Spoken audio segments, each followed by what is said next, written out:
The author Fredick Forsyth has revealed that he used to carry out missions for MI6.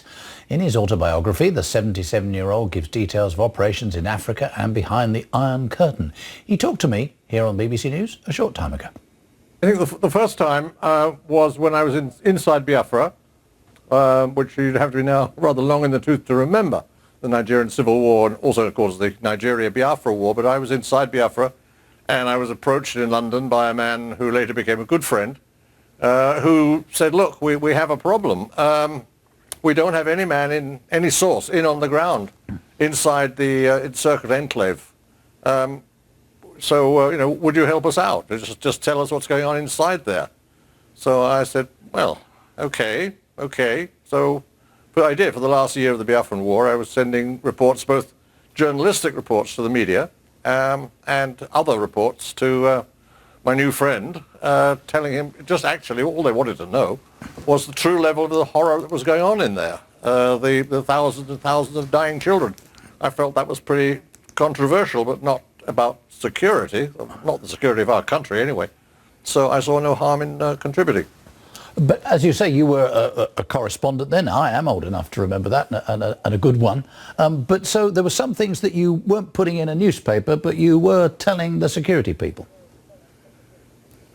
Yes, but basically what the security system wanted to know, apparently, was, is it true? Because the Foreign Office was denying that there were any dying children. They were passionate in supporting the dictatorship in Lagos.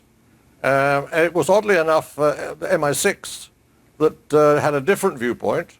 And the question then at the head of government conferences and Cobra committee meetings was, should we in fact continue supporting the Nigerian dictatorship in its slaughter of its own people, or should we not? Should we discontinue and urge a ceasefire? And there was a difference of opinion, quite a few differences of opinion. There are two ministers resigned over it.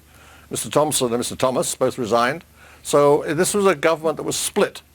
I was very firmly on the side of the advisability of a ceasefire and a peace conference to end this horror.